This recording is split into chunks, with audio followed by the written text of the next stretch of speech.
दोस्तों नमस्कार। दोस्तों आज हम रेशनल और इरेशनल का कंसेप्ट करने के लिए जा रहे हैं। रेशनल और इरेशनल ये 9th क्लास का कंसेप्ट है। इस कंसेप्ट के अंदर आप ये सीख पाओगे कि कैसे एक रेशनलाइजेशन की जा सकती है।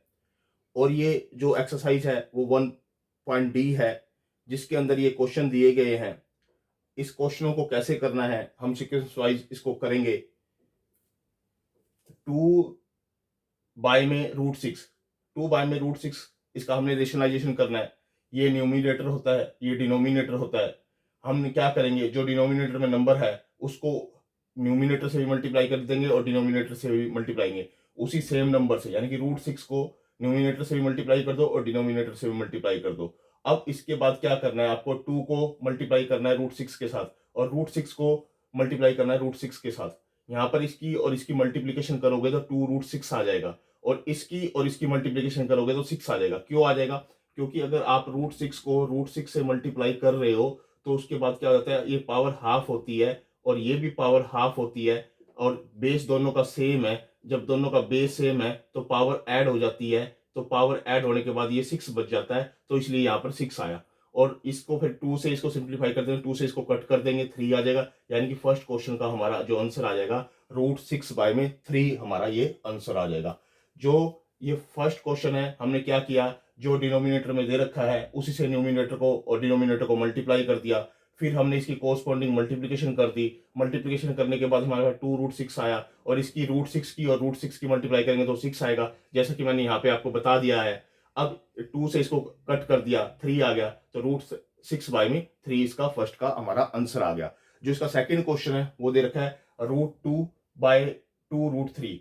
इसकी भी हम रेशनलाइजेशन करेंगे। इसमें क्या करना है आपको इजीनेस बनाने के लिए कि आप 1/2, जो ये 1 है और ये 2 है, इसको बाय में करके यहाँ बाहर कॉमन लेना है या बाहर रख लेना है। तो इसकी फिर फर्दर रेशनलाइजेशन करनी है। √2/√3 इसको मल्टीप्लाई किया √3 से और √3 से क्या किया, डिवाइड किया, यानी कि न्यूमिनेटर को भी मल्टीप्लाई कर दिया और डिनोमिनेटर को मल्टीप्लाई कर दिया। या आप ऐसे कह सकते हो कि न्यूमिनेटर को मल्टीप्लाई √3 से और डिनोमिनेटर को भी मल्टीप्लाई √3 से इज इक्वल टू √2 की और √3 की मल्टीप्लीकेशन करेंगे, क्योंकि ये दोनों के ऊपर रूट है तो अंदर अंदर मल्टीप्लाई हो जाएगा, √6 आ जाएगा इसका।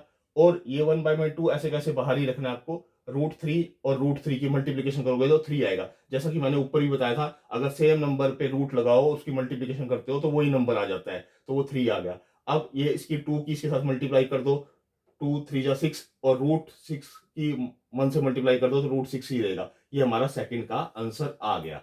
इसके बाद जो थर्ड क्वेश्चन है, थर्ड क्वेश्चन के अंदर क्या करना है आपको, 1/3 प्लस में √5 इसकी भी रेशनलाइजेशन करनी है। रेशनलाइजेशन करते समय आपको एक बात याद रखनी है कि जो नंबर अगर 2 टर्म्स दे रखी है, नीचे 2 टर्म्स दे रखी है, एक रेशनल नंबर दे रखा है, एक इरेशनल नंबर दे रखा है, आपने डिनोमिनेटर का ऐसे कैसे ऊपर मल्टीप्लाई करना है और नीचे भी मल्टीप्लाई करना है, यानी कि न्यूमिनेटर को भी मल्टीप्लाई करना है और डिनोमिनेटर को भी मल्टीप्लाई करना है। विद क्या करना है, यहाँ का जो साइन होगा ना वो साइन चेंज करके करना है। ये साइन चेंज करके आपको 3 माइनस में √5, 3 माइनस में √5, यानी कि न्यूमिनेटर को भी मल्टीप्लाई कर दिया और डिनोमिनेटर को मल्टीप्लाई कर दिया। मैं दोबारा आपको बता रहा हूँ, जो आपका डिनोमिनेटर दे रखा होगा क्वेश्चन के अंदर उसका साइन चेंज करके न्यूमिनेटर को भी मल्टीप्लाई कर दो और डिनोमिनेटर को भी मल्टीप्लाई कर दो। जैसे ही आप इन दोनों को मल्टीप्लाई करोगे, अब इसके अंदर एक प्रॉपर्टी हमेशा लगेगी, मोस्ट प्रोबेबली यही प्रॉपर्टी लगेगी, a प्लस में b और a माइनस में b, यानी कि a का स्केयर और b का स्केयर, ये वाली प्रॉपर्टी लगेगी। a प्लस में b, a माइनस में b, यानी कि 3 का स्केयर और √5 का स्केयर, यानी कि ये डिनोमिनेटर में इस तरह का ही फंक्शन हर टाइम आएगा। इसकी इसके साथ मल्टीप्लाई करेंगे तो सेम नंबर आ जाएगा। इसकी और इसकी दोनों की मल्टीप्लाई करनी है, तो दोनों की मल्टीप्लाई करके मैंने यहां दिखा दी है कि √3 की सॉरी 3 की और 3 के साथ मल्टीप्लाई करेंगे तो 3 का स्केयर और 5 √5 की √5 के साथ मल्टीप्लाई करेंगे तो केवल 5 बच जाएगा। ये क्या है, यहाँ देखो मैंने लिख दिया 3 का स्केयर माइनस में √5 का स्केयर और अपर लेवल पे मैंने वही का वही लिखा है। ठीक है, अब इसके बाद क्या होगा, इससे ये कट जाता होता है, इससे ये कट जाता है। 3 का जो स्केयर करेंगे हम, 3 का जो स्केयर करेंगे वो 9 आ जाएगा हमारे पास और माइनस में 5 है और 3 माइनस में √5, नीचे 4 बच जाएगा, ऊपर क्या आ जाएगा 3 माइनस में √5। ये हमारा थर्ड क्वेश्चन का आंसर आ गया। अब फोर्थ क्वेश्चन के अंदर क्या करना है, फोर्थ क्वेश्चन के अंदर 1 बाय में √3 माइनस में 1, इसका फिर सेम रेशनलाइजेशन करना है। जो नंबर नीचे गिवन है उसका मिड वाला साइन चेंज करना है, उसी से न्यूमिनेटर को मल्टीप्लाई करना है और डिनोमिनेटर को मल्टीप्लाई करना है। क्या करना है, 1 बाय में √3 माइनस में 1, इसका साइन चेंज करके, इसका साइन चेंज करके, ये माइनस है तो प्लस करके ऊपर भी मल्टीप्लाई करना है और नीचे भी मल्टीप्लाई करना है, यानी न्यूमिनेटर को भी और डिनोमिनेटर को भी, यानी कि हर को भी और अंश को भी, दोनों को। ठीक है ना।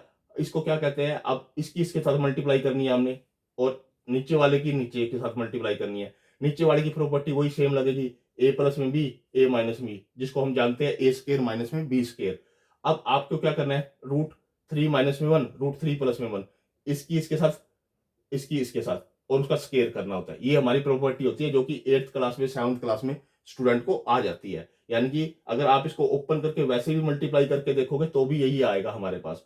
तो हमने क्या किया, इसकी मल्टीप्लाई करके हमने इसको यहां रख लिया, इन दोनों की मल्टीप्लाई करके हमने क्या किया, ए का स्केयर और माइनस में बी का स्केयर, ये इंप्लीमेंट कर दिया।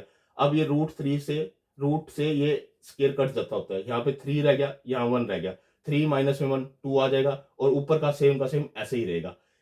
ये हमारा 4th क्वेश्चन था। 4th क्वेश्चन का हमारा आंसर ये आ गया। जो 5th क्वेश्चन है, 5th क्वेश्चन के अंदर क्या दे रखा है आपको, आप क्या करो, 1 बाय में 4 प्लस में 2√3, आप इसको देखो। इसके बाद मैंने क्या बताया, जो डिनोमिनेटर का नंबर है उसका साइन चेंज करके आपको न्यूमिनेटर से भी मल्टीप्लाई करना है और डिनोमिनेटर से भी मल्टीप्लाई करना है। मैंने न्यूमिनेटर से भी मल्टीप्लाई कर दिया और डिनोमिनेटर से भी मल्टीप्लाई कर दिया। इसकी इसके साथ मल्टीप्लीकेशन करके अपर साइड पे लिख देंगे, यानी न्यूमिनेटर में लिख देंगे, इसकी और इसकी मल्टीप्लाई करके हम नीचे लिख देंगे, क्योंकि ये दोनों ए प्लस में बी और ए माइनस में बी वाला सिचुएशन पैदा हो रही है। तो आप क्या करोगे, ए प्लस में बी और ए माइनस में बी, यानी कि ए का स्केयर माइनस में बी का स्केयर। तो आप क्या करोगे, 4 प्लस में 2√3, 4 माइनस में 2√3, यानी कि ए का स्केयर माइनस में बी का स्केयर, ए का स्केयर माइनस में बी का स्केयर, यही वैल्यू यहां पुट करोगे, ए का स्केयर माइनस में बी का स्केयर। जैसे ही इसको ऐसे कैसे ऊपर लिखेंगे, यानी कि न्यूमिनेटर में लिखेंगे, डिनोमिनेटर में 4 का अगर स्केयर करेंगे तो 16 आता है। अगर इसको ओपन करोगे आप, अगर इसको ओपन करोगे तो क्या आएगा, 2 का स्केयर और मल्टीप्लाई में √3 की पावर 2, इससे ये कट जाएगा, 4 3 जा 12 आ जाएगा। तो ये मैंने यहाँ 12 लिख दिया।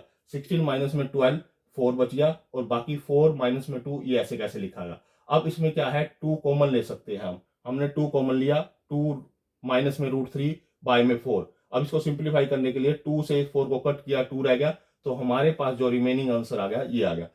दोस्तों जो नेक्स्ट हम क्वेश्चन करेंगे वो पार्ट 2 में करेंगे। ये पहले 5 क्वेश्चन थे, इसको पोज करके देखिए, आराम से देखिए, एक बारी जो आपको कंसेप्ट समझ में आ गया फिर आप अगले क्वेश्चन को बड़े इजीनेस से कर पाओगे, बड़े अच्छे से कर पाओगे। ये बेसिक कंसेप्ट है, आप इस बेसिक कंसेप्ट को अच्छे से कीजिए। ओके दोस्तों, धन्यवाद।